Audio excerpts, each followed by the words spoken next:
Egan Records Productions.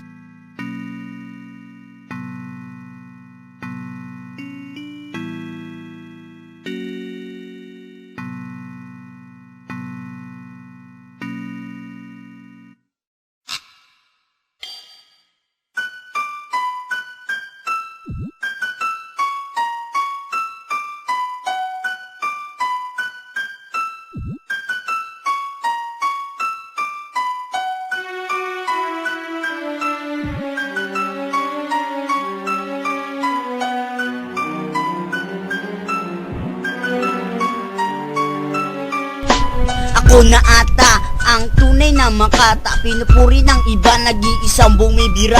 Hanggang patunayan na marunong din akong umawak ng sandata, talastasan ng isipan, isang kataganan sang tutunaw sa inyo.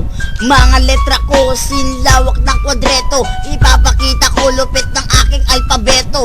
Alpabeto na siyang tatalo sa iyo, pagkatapos siyang talunin, iuhulog na kita sa nagbabagang estero. Pangalan kong Egan, ding hindi magpapatalo. Ako si Egan, nag-iisang bumibirada, pagkatapos ipakita na tunay ako makata. Ang sinong sumuway, di iwanan ng buhay. Bakay kung bakay, patay kung patay, isa lang naman ako makata. Nangangarap na maging isang tunay na dalubhasa, hindi kakayanin ng iba. Kaya at yung habang pinapakinggan mo ang awitin kong ito, para bakong hinahabubos at sinasaniban ng dilubyo. Satanas na ba ako talaga? Kaya naman pala si Batas hindi ako maunawaan, kaya sa kataga kong binitawan siya'y nagulat. Handa ka na bang ipakita sa talastasan ng mga rima? Ikaw ay isang tao hindi marunong umintindi, kaya sa pagbanat ko lagi-lagi kang bumabalik.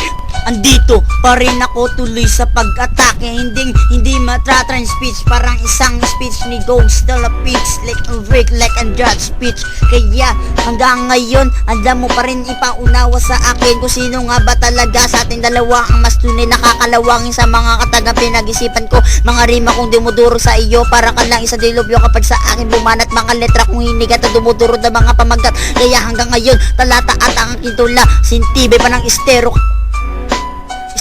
Parang isang dilubyo kapag bumanat, lahat sila ay sa akin wasak, na para bang isang tanga na wala namang alam, kasi ang kukote niya nilalanggam na ng alaman. Kaya hanggang ngayon hindi natin malaman kung sino sa ating dalawa ang mas malupit. Kaya sa palupitan, ikay aking lalabanan para lang malaman mo kung sino sa ating dalawa ang tunay na makata.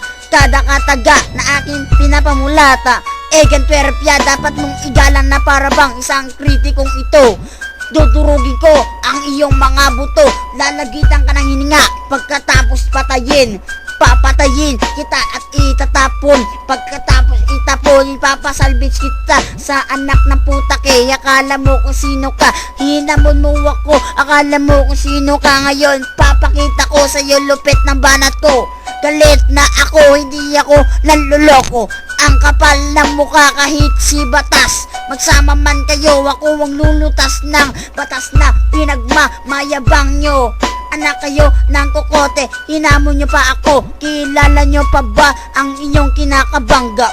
Edward G. and Twerpya, di nyo to magigiba sa banatong ito, para bang isang dilubyo kapag bumanat na lahat kayo'y napapaelobyo.